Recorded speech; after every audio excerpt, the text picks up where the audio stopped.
Welcome back to Marbella Now. My name is Nicole King.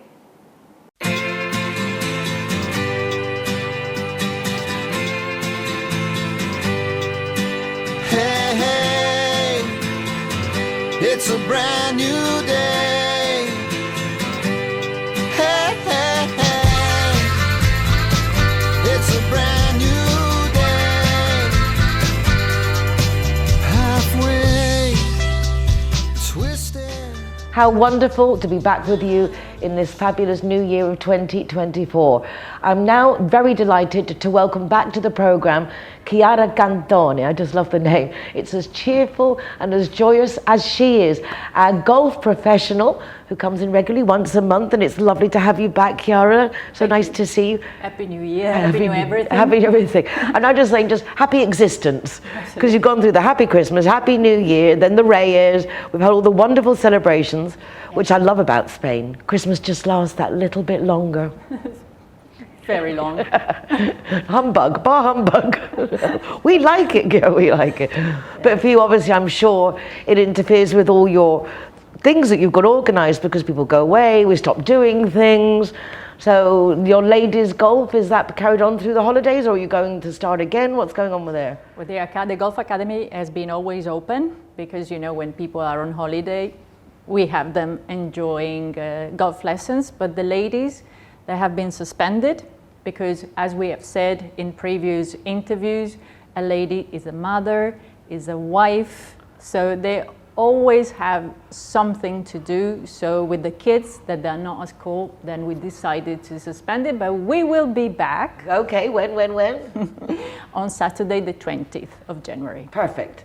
Well, that's really good news. And I will definitely try and come more often, because I have to say it was super enjoyable. And I'm up early anyway, but going to the Magna Cafe area golf, it's so pleasant, and they've opened that nice little coffee shop right there, really down nice. there, so it's very... And we start at 11, so you have time to do your things at home, and then is your time to enjoy. Exactly. I just end up doing like lots of work on Saturday mornings. It's like my moment to quietly sit there and work. But I have to say, the times I have been, it's been really nice, and I like the ease with which you and your partner teach. It's very different to anything I've ever seen before. I mean, firstly with those sticks, which is quite novel, but it's nice because you get to get that feel of the swish without having all the other apparatus. Yeah, and also you don't have the ball, so you're not distracted, and you don't have the weight of the club, which we often confuse the meaning of the weight of the club head. So with the stick, we are able to see your pure movement, so it's a very good beginning of the lesson for us. And then we include problems. How long do you think, in general, if someone was to start having absolutely no experience whatsoever, what kind of time frame are we looking at to be able to say, okay, you'll be able to at least go to a driving range or to, you know, go to do 9 holes or something? Well, we offer different packages because, you know, most of the people are not living here permanently, but already during the first lesson you'll be able to hit the ball, which is not so common as people think. And I would say in a month, with the help of somebody that knows how to play or the teacher, you can go on the golf course. Well, that's very inspiring. Yes. I mean, you're not talking about years. This is like at the end of a month, regularly, I'm sure practicing in between is important. Our method is, as you know, is 100% healthy, because being a physiotherapist, I help people moving in a natural way, but it's also very simple for the brain to learn. There's many people that say to us, cannot be so simple. Yes, it is. Then if you want to get better and if you want to know more, then I will teach you more. But just to play is not so complicated. So you don't have to add in all the measurements and the looking and the knowing. Just to be able to get through is a month of lessons. Step by I'm step. going to have to come back because it's the continuance, and then it's like following through to go and do practicing. But Magna's very good because they have a great driving range there. Yeah, and the facilities are very good because you park your car and then you have 20 places to practice. You have 3 shore game area and a 9-hole golf course, plus lockers room, you can have a shower, then you have a beautiful restaurant, as you know, Magna Cafe. And that situation, you don't find it somewhere else, because normally or you have to move the car or something is missing. So I have to say the facilities are unbetterable. Well, it's really nice, and having met one of the owners, because he came to the program when we were in the Feria, because they'd opened up the new place in Cantolada. Sí, Calma Caos. Calma and Caos. Very nice. It is very nice. I went to the opening, so I met him then, and it was nice to see that it's a family business, and they're the two brothers, and they've carried on the dad's business, and they've got their real estate, and then they've got the restaurant and the Magna Cafe. And I was also very happy because he mentioned that they hire, and they look to hire locals to train them up, you know, with the futures of a career, which, as you know, is one of my passions, one of my things. Include our youngsters. Do you do lessons for kids? Yes, we do it on Saturday in a group, or any day as an individual or a pair lesson. So on Saturday, yes, we have a group of little golfers with Pablo. As of what age? We had kids from 3 years old, but that was really an exception. Basically, when the kid is able to hold the weight of the golf club. So we offer 30 minutes for free, so the teacher is able to judge and honestly say to the mother, he's ready, I would wait. Also depends on the attention. Nowadays, with all the devices, it's very difficult for the kids to be focused. So we need security during a golf lesson, and we need ability from the kid. So these two parameters, we judge it. But what a great way to stop the kids being too involved with the other by doing something like golf, because it's very relaxing. I mean, once you're on that golf... You are in a bubble. Yeah, exactly. It's another whole world. I'm actually thinking for my granddaughter, maybe we'll give her a try. I remember my son wanted to play, because my dad was the fanatic, and the Prize Golf Club, they wouldn't take him. And by the time it got to the stage, then he wasn't interested. But at one stage, he was really keen to try, and they said he wasn't, he had to be older. So I'm glad that you take little ones. Normally 5 years old is the average age to try to play golf as a junior. But you say something very interesting before about the bubble when you play golf. It's like the time just stopped. We have a sport psychologist in our academy, which is also a golf teacher, and he specializes in mindfulness. And sometimes he gives some tips or some little homeworks to the kids as well to help them to get more focused. And in my ladies group, very often, on Saturday we have the English lesson, and on Sunday the Spanish lesson. On Sundays, you never know when they will come. The lesson is at 11, but you never know. They're leaving home around 11, getting ready. Exactly, so we know. But there's some ladies that they come, and maybe because they were too late, the mat has been taken. So I say, I'm sorry, but I cannot keep this mat empty for so long, because the driving range is full of people that want to practice. And she said, don't worry, I'm just happy to be here.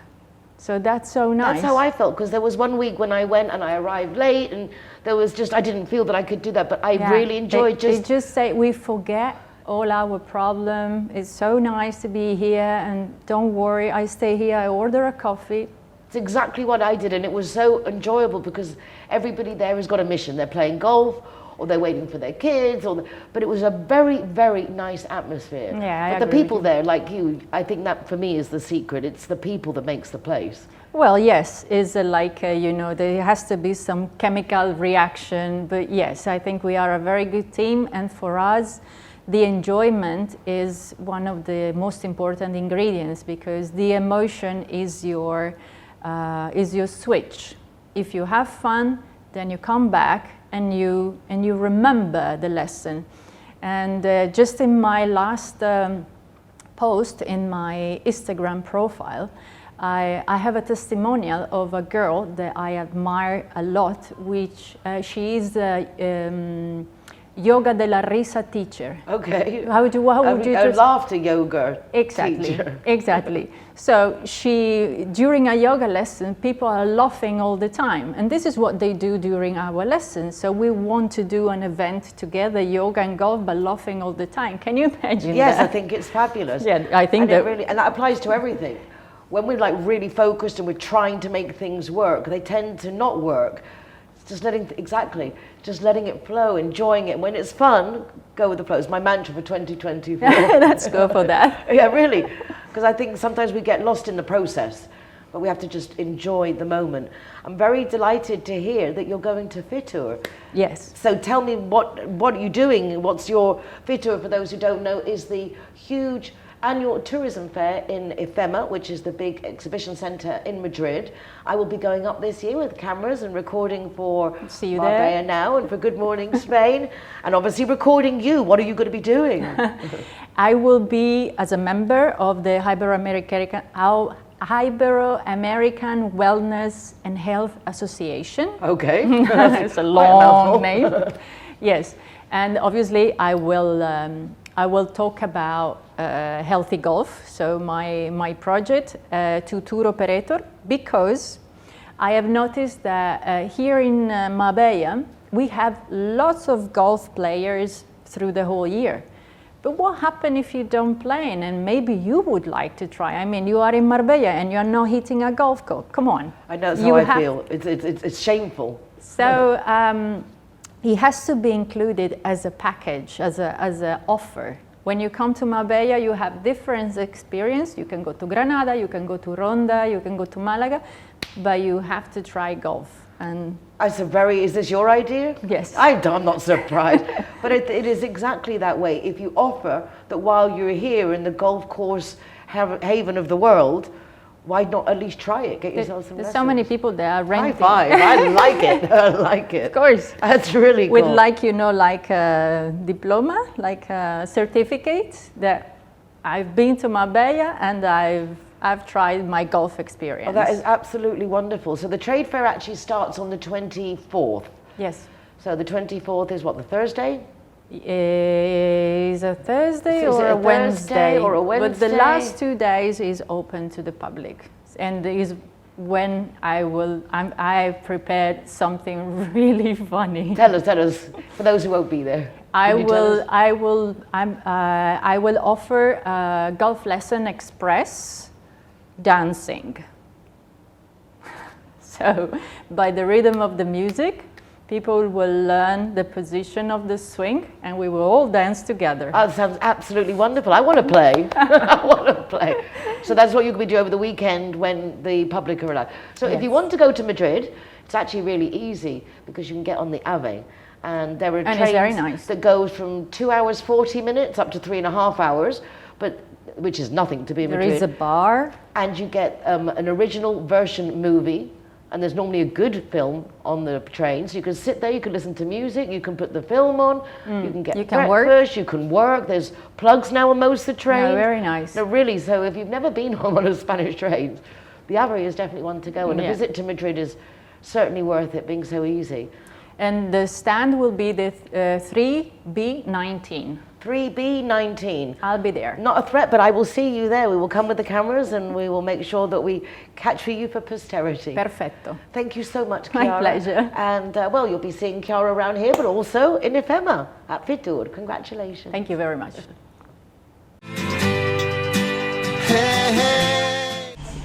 Hi guys, Ross here from Hoganstown. Proud to be a member of the Zero Hero campaign. And we recommend everybody, nobody drives drinking. Everybody who drives a car doesn't have any alcohol in their system, and we're proud to sponsor the Zero Hero program. You've been out of shape and you feel like you've missed it. You dropped out the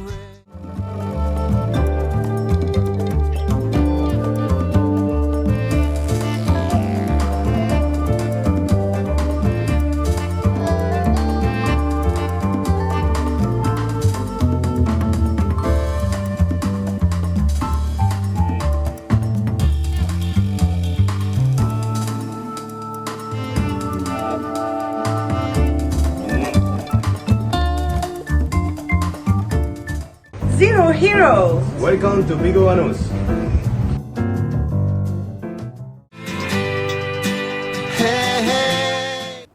I've been friends with Masha Malka for over a decade and had some amazing times, but it's only today that I'm finding out that her name is actually Miriam.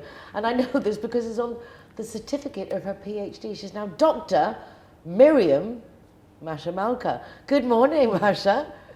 I didn't realize you're going to go straight into I that. have to. I mean, it's just such It is exciting exciting. news. Show us your certificate. Oh my Let's God. start It right just arrived, there. yes, Let's it just arrived start last right night. there. So here we go. That is absolutely... Doctor of Advanced Studies in Entrepreneurship. Oh, that's a very cool Yes. title. What does that actually entail? Well, basically, I need to start from the beginning. Okay, take us to the beginning. Okay, so one of the reasons I brought this today is because it's the beginning of the year, it's this new start, new start, new you, new year, new you. How they people. It's a nice time for us to stop and think. Okay, what have we done? What do we want to do? I find that a lot of people become a little bit negative about setting goals because they set goals, they don't come true. They dream about things that don't come true, and so they're like, it's a waste of time. All this law of attraction is, I was going to use the word basically a waste of time, and so they give up, which is very unfortunate because actually it's not a waste of time. Dreams do come true and miracles do happen. You just need to understand how it works. And that's actually what you dedicate to, because Masha is, yes, and I did jump straight into it because I know you so well and I'm so proud of you, I'm so excited for you.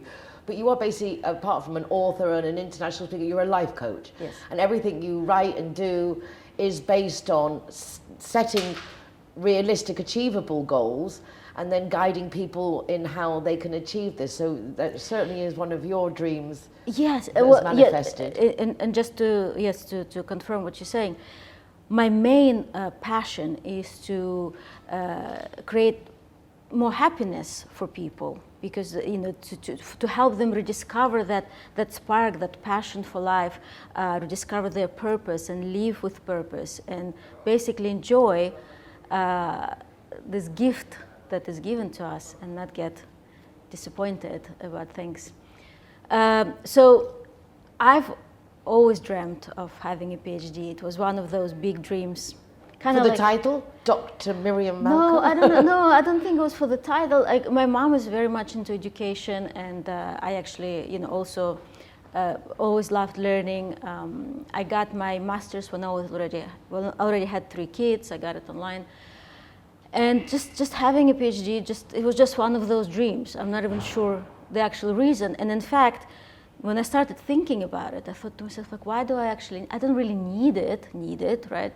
I've got my successful career, my life is fine, like, why do I need that title or that degree? I can teach, I've taught in universities, as you know, I can still do it. It's not you like collaborate with Forbes, in the sense you have a very prestigious career. So then I thought, well, maybe it will be one of those dreams that don't need to come true. It's just like, fine, even though every time I'd write my vision, I'm like, I've got a PhD, and I don't know why. And so I let it go. It was maybe a couple of years ago, or so maybe a year ago. And then about 9 months ago, out of the blue, I get contacted by a company saying that we feel you deserve an honorary PhD, which at some point I thought to myself, an honorary would be also good, it's a great accomplishment. And I couldn't believe it. I'm like, this cannot be true. Is it really? And so I thought, okay, I'm just going with the flow. Miracles do happen, I'm like breathing. I'm like, okay, fine. So I said, okay, this sounds interesting. Let me know more. And then I've submitted like a whole lot of documents and proofs. So it's an honorary PhD. It's for the contribution to the world, and that they've analyzed all the things that I've done, and the books I've written, and articles, and my clients, and all this, and they chose to honor me with this. So, I mean, how amazing is that? You just let it go, and there you have it. And they actually confirmed that I'm getting it back maybe in August or something. I couldn't believe it. I still couldn't believe it. I thought to myself, this is just too good to be true. This is like, I know it's been my dream, and I know I believe in dreams coming true, but until I actually hold this in my hand, I'm not even going to tell anyone, because they'll think like, what if it's not true? And then they think like, why am I talking about it?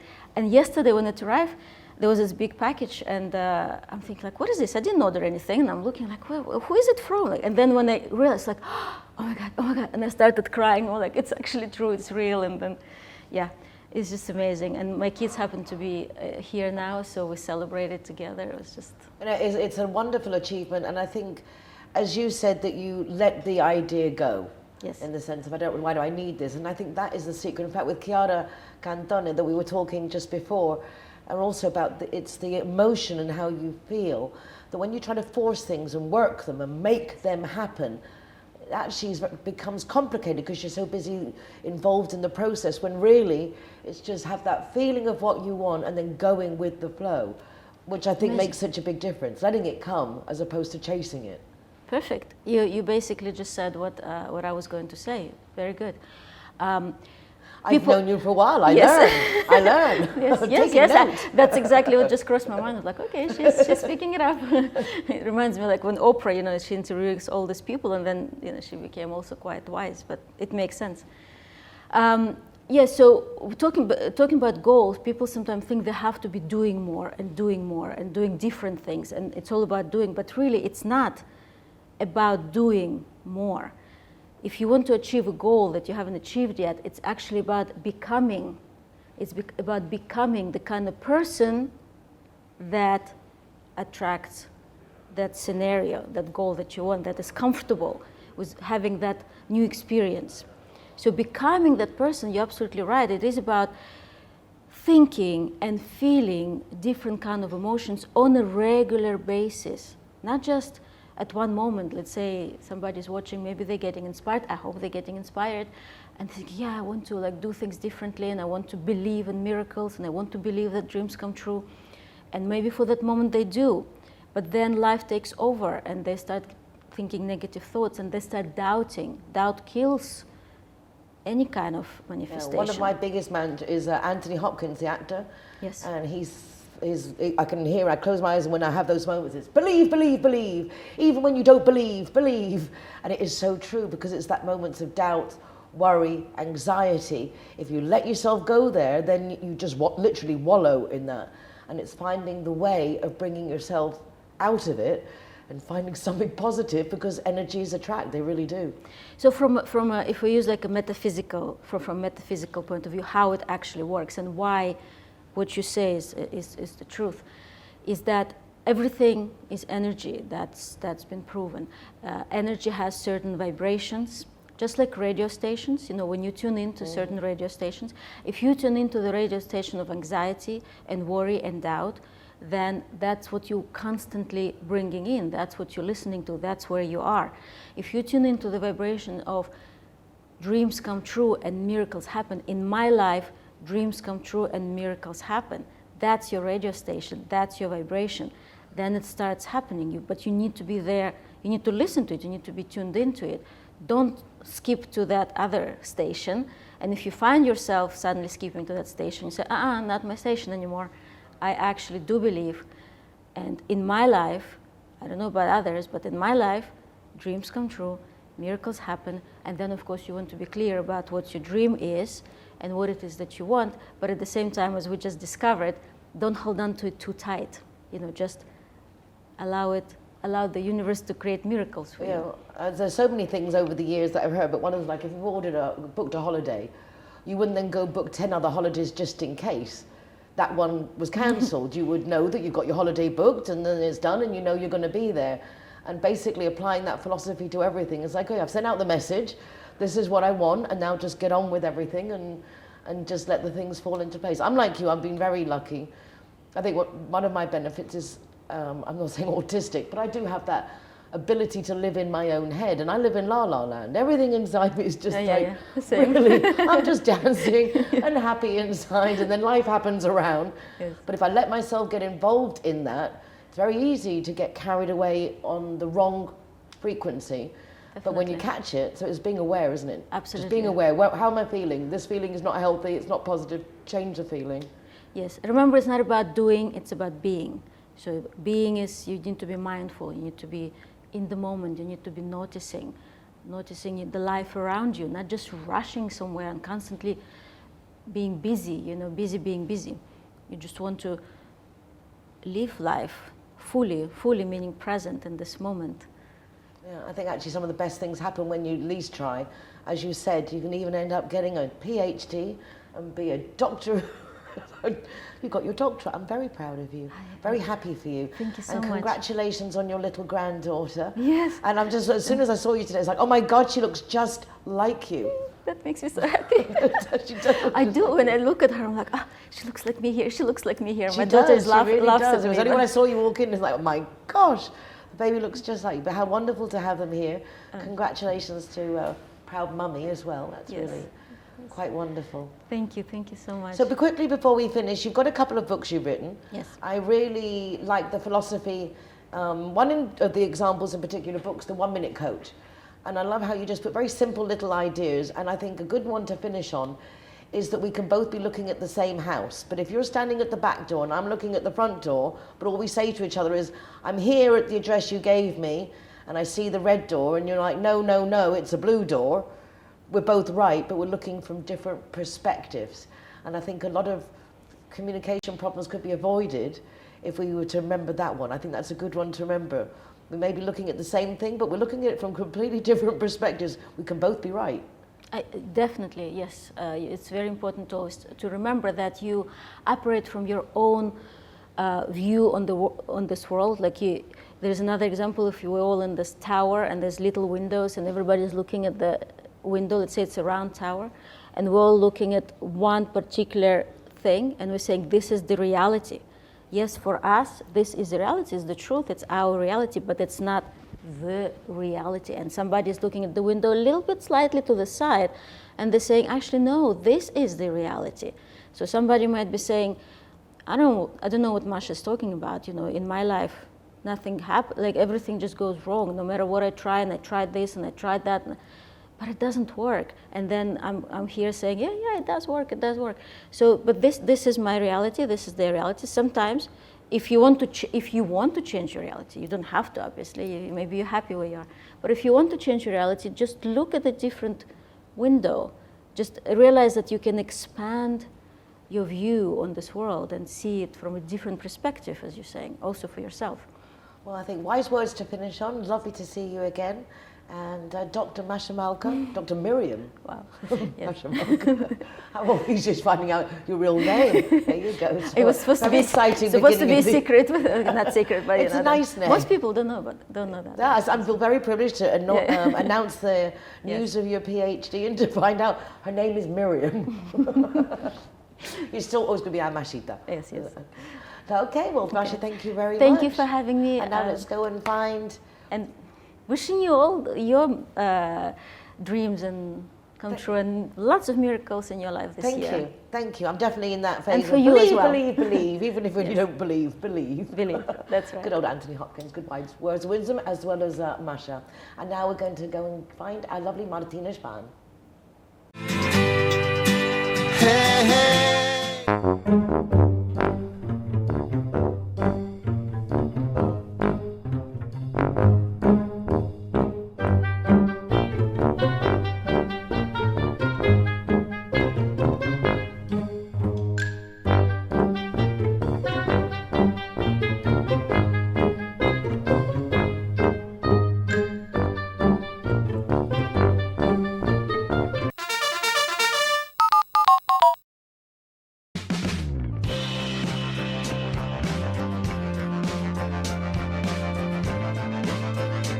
Zero Heroes, welcome to Urban Chai.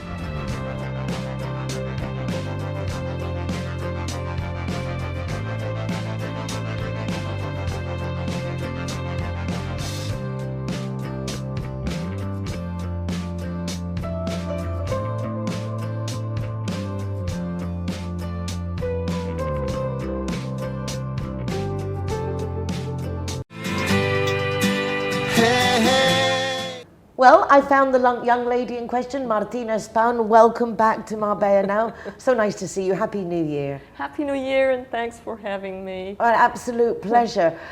I really want to share all the great things you do, because I don't think many people appreciate how much you collaborate with all the German schools and how important and how long-standing the German education system abroad has been going. What was like 100 and something years we went to the celebration just at the end of last year? Well, yes, it was 125 years, but then, for 125. example, Lisbon is 175 years old this year. And then, of course, there are schools in the world that are over 400 years old. Just craziness. Yeah. I mean, you're German by birth, Yes. although I find it very hard to see that because you're so cosmopolitan. You've lived lots of different places, but you brought your kids up here in Marbella. Yes, I did. So you've they been were here- actually also pupils. They are alumni of the German School of Malaga. And Tell us a finished bit about school when here. you moved over here and putting them into the system and how it was for them growing up, because it was very Spanish then, but also then the foreigners part. But you seem to somehow have integrated everything. Yeah, well, the thing was that I studied translation in Munich, where I'm from. This is what brought me here, because always to better the language level, I came to Malaga, to a little language school, and then somewhere I decided to stay with the children. And it was actually my parents' wish to have them in a German school, so to keep the door open for us to come back, because the good thing about the German schools abroad, the German school system abroad is the second biggest in the world that's subsidized by the government. So we have a big portion of the teachers from Germany, and also financially we're subsidized.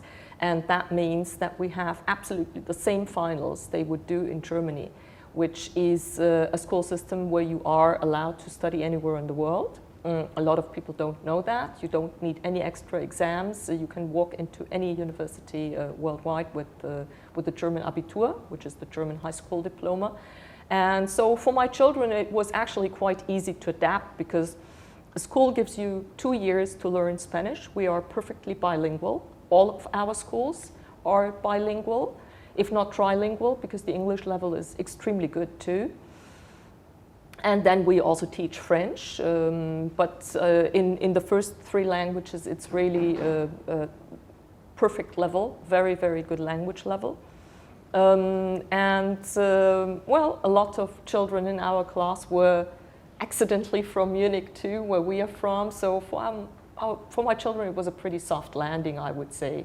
But it's curious, because talking with Isabel of the Swedish school, and they're also subsidized, they get a lot of teachers from Sweden, and she commented, like I've had English parents comment, that the children going to these international schools, having these native teachers, it actually gives the idea to the children that home is somewhere else and not where they're living. In the sense, and it's curious because both your kids have gone back and have lives in Germany, and Isabel was saying the same thing, and I've had the English people saying the same thing, that the teachers are saying, well, when in England and back home, where their home actually is here, and it can cause some identity crises within the children, that they don't feel they belong here. They're always waiting to go back somewhere, and yet their parents' home is here, and they feel very at home at here. So it's kind of, I think, something that people don't take into consideration initially moving over, how that actually can affect the future. Well, we talked about that the other day, and actually I think this is something that happens to children with another nationality growing up in a different place. I don't think it's necessarily a question of the school they go to, because, for example, we have about 50% Spanish and 50% German or other nationalities, because also Austrian, Swedish, Russian, and we are, out of the schools in Portugal and Spain, 11 schools, 13 with 2 schools that do the dual system, but this is already giving you a profession. That's like after high school. And the German School of Malaga is by far the highest percentage of Germans. Some, like Valencia, Bilbao, they only have like 8 to 10% of German background children. How interesting is that? Yeah, so it is a big portion of children of the country where the school is based, because it's not just here in Spain or in Portugal, this is worldwide. Unless you have the schools in some countries that are from the embassy. then it's different. Very interesting. How did you get involved? I mean, as a parent teachers, got on committees, but you've taken it to a whole nother level because you coordinate, as I say, 11 schools. Yeah, well, actually, sometimes you in German we say you get to something like the Virgin to the Child. You don't know how it happened. I was the representative of the parent association for our class, and then I happened to be elected the president of the parents association of the school. In the old days, we were board members. We were full board members. And then the German School of Mexico founded the Worldwide Confederation. And for 7 years, I was vice president to the World Confederation, where a lot of schools are members. And in 2019, we decided to get out the schools of Portugal and Spain because we have similar problems, we have similar stories, similar best practices to share. So we said, okay, we can represent ourselves direct, and then we were actually looking for somebody to coordinate us until the then president of the German School of Valencia said, why don't you do it? And yeah, so basically that's you a fell quick into it. rundown. Yeah. But it was not something that I went for, that I have planned. But it makes sense. I mean, you understand the system, you understand the process, you've lived the experience, and you're ever so organized. But there again, you're in a German group, they're all organized. I mean, you're also organized. I don't know if I'm so very organized, but it somehow came to me. I mean, I just had the pleasure to listen to your previous interview. And it sometimes really is like this. Sometimes things come to you. You do not necessarily search for them, but all of a sudden they are there, and for sure you have done something to materialize them. It's curious because when Masha was talking about getting the PhD, and immediately I thought of you, and she's saying she didn't need to, but it was something she had then. It was the same thing because you don't need more qualifications. You're so qualified. But was it a year, or 2 years ago now that you started doing your thesis and this? And oh no, I started it quite a while ago. Because in the university where I did it, we needed to do 2 publications on Scopus level before we could read the thesis. So mine was quite a few years until I could defend the thesis, and I defended it, something like a year and a half ago. I remember it was very exciting. It was very exciting, but then also, you know, I mean, originally I come from banking, and then I did the translation, and then I continued studying in development management. And then I had to do the PhD in education because I wanted that professor to be my director of thesis. And so basically, without looking for it, I took the PhD out in education. And it's very interesting because that's what I'm busy with, but it's not what I'm originally coming from. When people say, what are you teaching? I'm saying, no, I'm not teaching, I'm not a teacher. But so you're also Dr. Martina? I remember that was Dr. Masha, Dr. Martina. Sharon, I'm going to have to go to a PhD now. I feel like a little bit lacking. No worries. But it was interesting when Masha said her mother was very much into education. Actually, had my mother not said, when they invited me to do the PhD at my university, had my mother not said, but you're doing it, aren't you? And I thought, no, I don't want to. But I kind of felt obliged because my mother was so proud, and I thought, yeah, go through that. And the thing is, you have that ability. So congratulations to you too. I wanted to bring it up because you did yours too. We didn't talk about it on the television, but I wanted to. So, certainly very proud of you too, because I know it was a lot of work. And and when you went to do your presentation, I know that was a very big deal. So congratulations. Thank you, although it's already... So for the German schools, can anybody go? It would seem you don't have to be German. Is there an entrance exam to get into the school? Do you have level exams like they do back in the UK for these good schools? Well, there is an entrance exam usually. To be very honest, I haven't checked lately how they do it. For my children there was, but of course, obviously that was a long time ago. But there is no limitation as to which nationality. In reality, we mustn't have a limitation.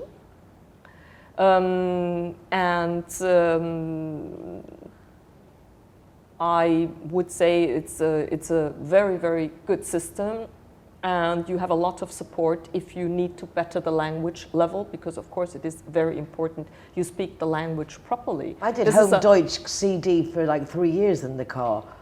It's a difficult language. I mean, I got as far as Ein Erdbeeren, ein Flasche bitte. Or like trade fair German, you know, when you go like, Senf bitte, ein Glas Weinrod bitte. It's a difficult language. Lots of long words strapped together. Yeah. Of course, languages that have lots of cases, like also Polish would be difficult for me. I think they have 7 cases, I've heard. What are cases? Cases, like the first case, I am. Oh, okay. Like the conjugation, my mother's house, a third case. Okay. And in English, like also in Spanish, the cases aren't so clear-cut as we have them in German. So it is difficult if you come from a language that goes around the cases. I mean, you have the I'm saying a third case, it's a second case, my mother's house is a second case. You have the genitive S, but for example, the Spanish go around it completely. La casa de María. Yeah. So, yeah. Yeah, it's interesting, and I actually find it interesting, so all the different wording, like Spanish and English, and when you're reading Spanish, you have to go halfway through the sentence, cut, take that bit, put it at the beginning, and then you've got the English way of doing it completely backward. Anyway, on that note, we will have to say to be continued in another interview. Absolutely fascinating chatting with you as always, Martina. Thank you so much. Thank you for coming, and I look forward to the next time. Thank you. Ja, sehr gut, ja. Tschüss. Tschüss.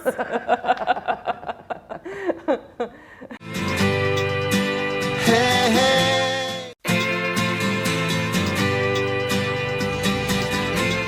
Zero Hero, welcome to Belmari. Hey, hey. It's a brand new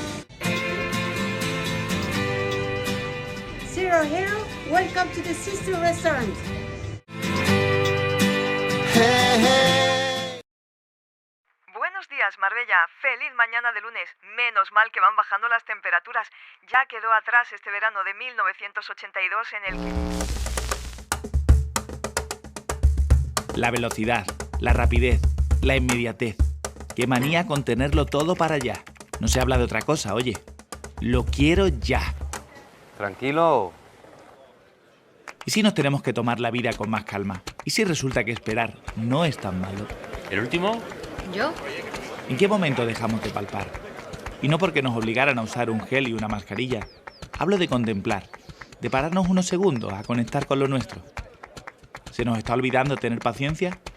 Porque no es lo mismo consumir que ser consumido. Porque una cosa es comprar y otra cosa es salir ahí y dejar que te ocurran cosas.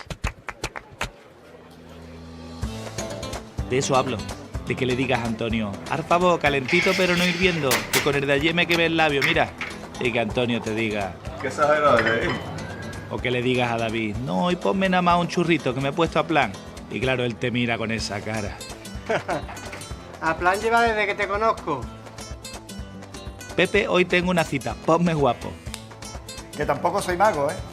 ¿Y qué me dices de esta melodía? Pásate en 5 minutillos, que casi está. Mira que lubina tengo más buena. Y sardina de Marbella, niño. Vamos a ver si tengo uno más grande.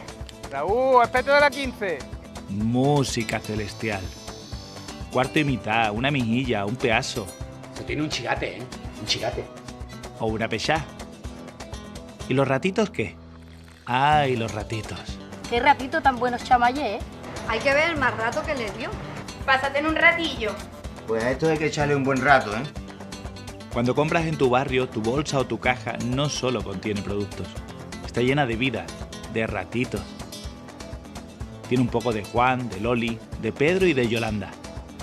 Tal vez ha llegado el momento de volver a llamarnos por nuestro nombre, de mirarnos a los ojos, de sonreír juntos y de tener menos prisa. Comercios de Marbella no es lo que compras, es lo que te llevas a casa.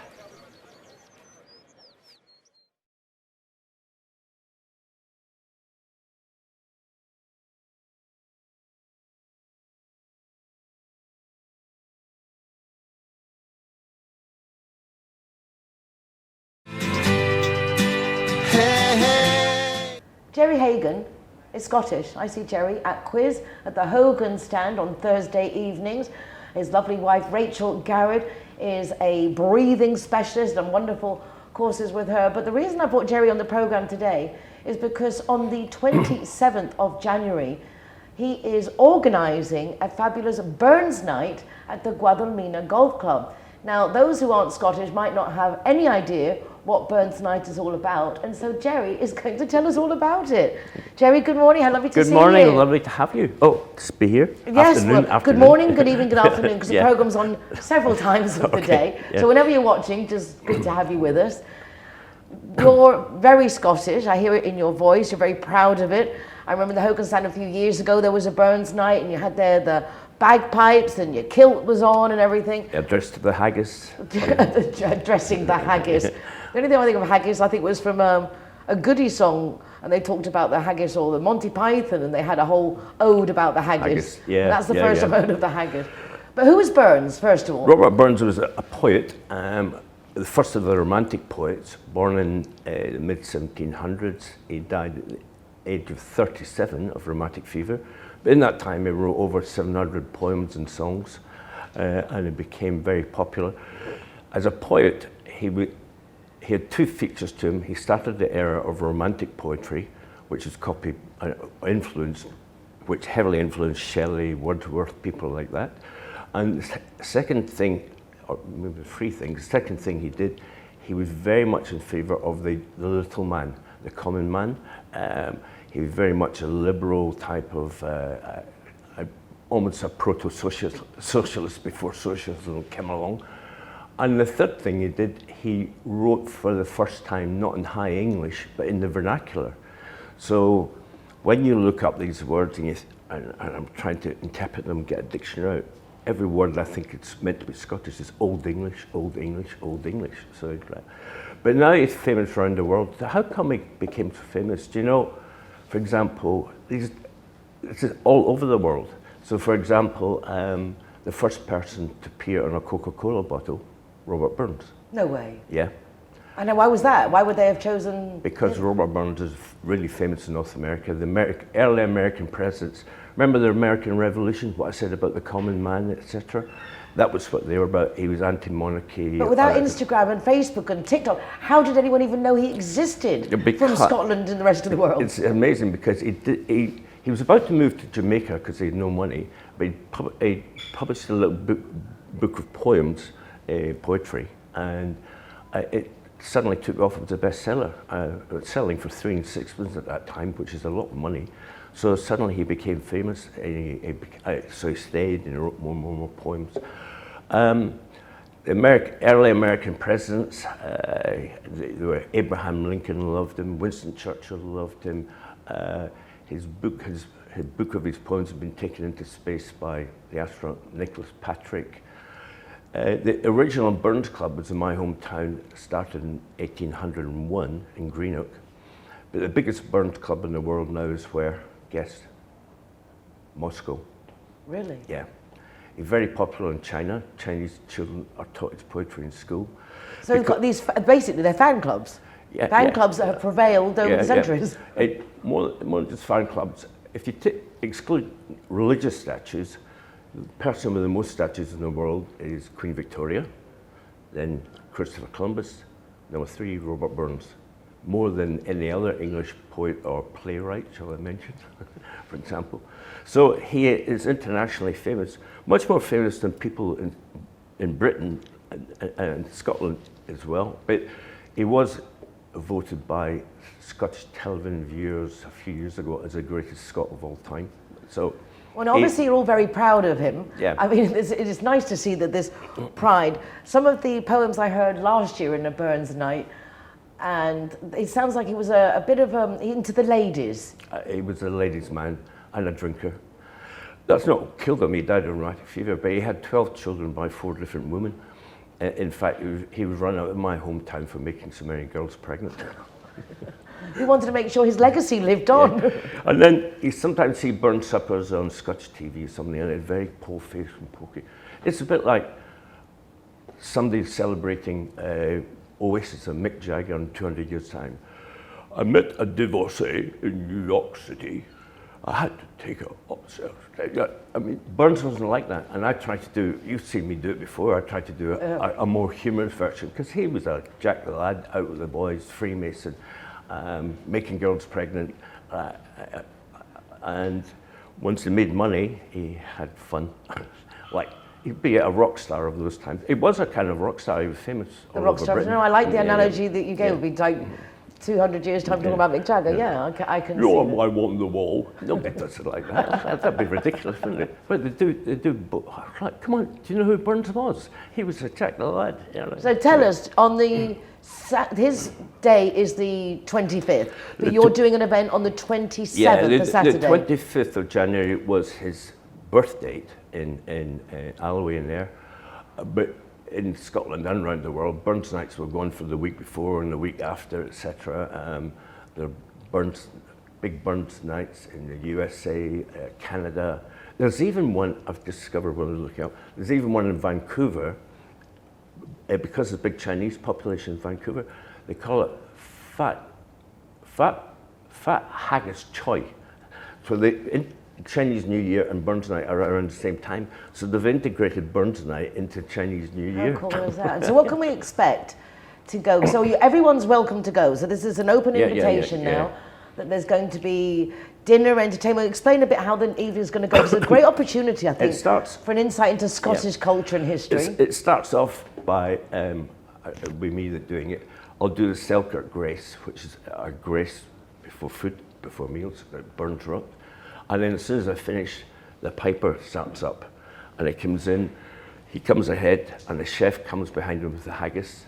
They go around the room with the pipes playing and they put it down in front of me and I address the haggis and cut it up. When you address it, are you saying hello? No, you're saying a I prayer? Fair far you're on a Sunday face. Great chieftain of the pudding race. Aboon them all you take a place, pench, tripe, a therm. Wheeler you worthy or grace, as long as my arm. The groaning trenches there you feel, his hurdies like a distant hill. Your pin would help to mend a mill in time of need, while through your pores the dew distills like amber bead. Very good, very good. No, that's only the beginning. I know, I've heard it. It'll go on. I don't think we have enough time for the whole thing. But I do want to ask you, and then quickly, what is a haggis? A haggis is, it's a pudding. Now, in English now, pudding means a dessert, but it wasn't in the old days. Remember Pudding Lane, where the Great Fire of London started? They were all butchers. So it's an offcut, and it's mostly about 80% oatmeal. And then it's offcut, traditionally lamb, but it can be pork or beef, and it's offcuts of long or heart, the bits you wouldn't normally eat on the plate. So it's basically a sausage. It's exactly the same as a sausage, but each one's made differently by different butchers, different herbs, different spices, so it varies like sausages as well. Okay, sorry, I had to just ask that. Yeah. Okay, continue, sir. So after they're addressing the haggis? After you address the haggis, the piper pipes it back. Oh no. Me, the piper, and the chef will all have a wee dram.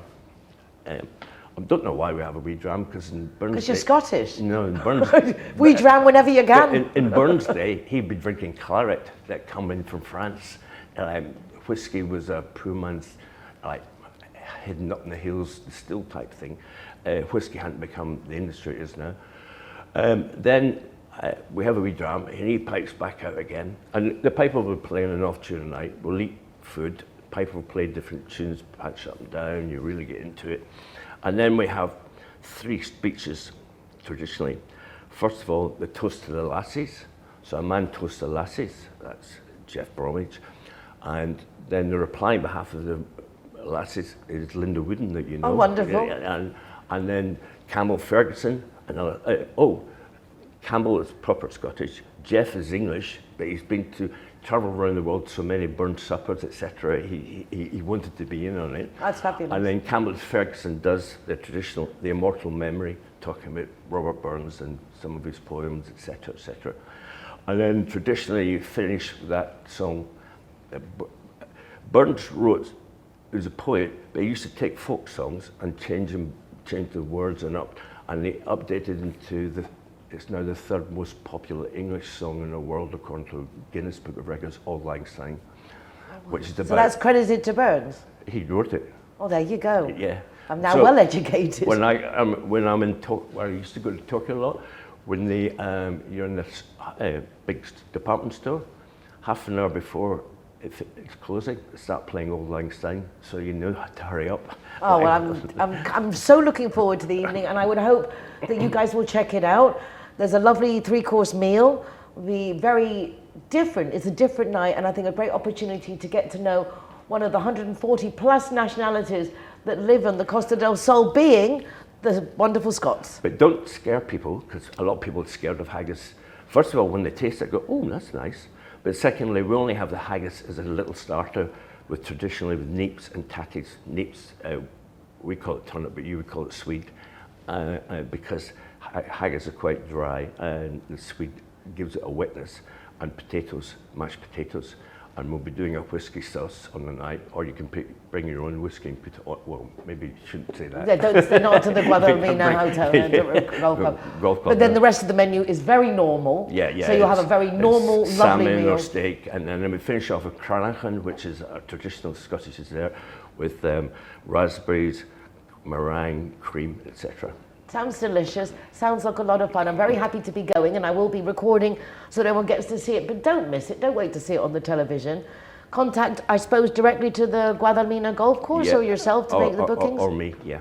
Okay. Congratulations. Thank you. Very looking forward to it. Yeah. And should old acquaintance be for Auld Lang Syne? And the great thing about the golf club, the Real Guadalmina Golf Club, is it's just completely renovated upstairs, so the sound system, the speakers up the wall is much bigger now and much fresher. So it's a perfect place. That's why I wanted to do it there. Oh, lovely. I'm looking forward to it. Apart from me being a member. Oh, lucky boy. He's a lucky boy. Well, that's it for another week. Thank you so much for joining us. Please do like and share my guest messages. And remember that here at the Exhibition Centre, we have the Foreigners Department on the top floor, and you're all very welcome. If you've got an event going on that you would like everyone to know about, drop them a line. Let them know so they can share it in the bi-weekly newsletter. If you're not signed up to the newsletter, do so, because you get to know what's going on in Marbella. But as I say, you can also let the town hall know what you're doing for them to share with the rest of the community. Thank you for also liking and sharing all the posts on Facebook, Instagram, and take a look at my website, nicoleking.es, with links to the programme and to our Zero Hero initiative. Free soft drinks for designated drivers, with an ever-increasing list of venues taking part, including the Hard Rock Hotel and Urban Chai, from one extreme to the other. Thank you so much for joining us. Take care of yourselves, look after each other, and I'll see you again next week. Hasta ahora.